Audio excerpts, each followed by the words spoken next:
L-eks kap tal-Kamra tal-Aħbarijiet tal-PBS u d-direttur il-ġdid taċ-ċentru tal-Ilsin tal-Malti Norma Saliba ingħatat paga li tlaħħaq 72,000 euro fis-sena.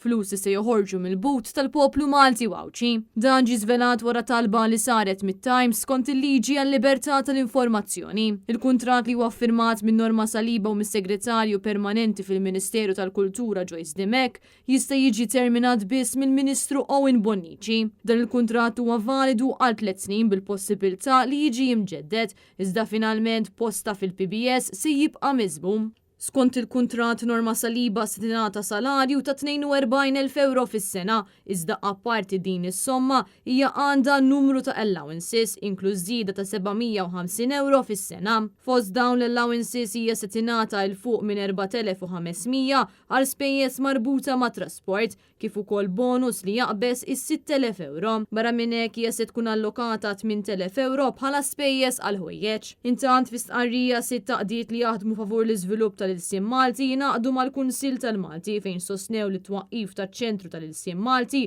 huwa null għaliex sar bla tħejjija ta' xejn u mingħajr ma saret konsultazzjoni. Laqdiet qalu li min irid jgħin l-Ilsien Malti jġibu l-qudiem il-lingwa ma jagħmilx dan billi jieħu l-liġi bidejh u jmur kontra laqdiet li ilhom jaħdmu b'mod serju professjonali favur il-sinna, xogħol li dejjem sar mingħajr ħlas. Huma appellaw sabiex jissaħħaħ il-Kunsill Nazzjonali tal-Ilsien Malti u jingħata r-riżorsi kollha li għandu bżonn biex bekk ikun jista' joffri l-għodot meħtieġa lil dawk kollha li jużaw u jistudjaw l-Ilsien Malti.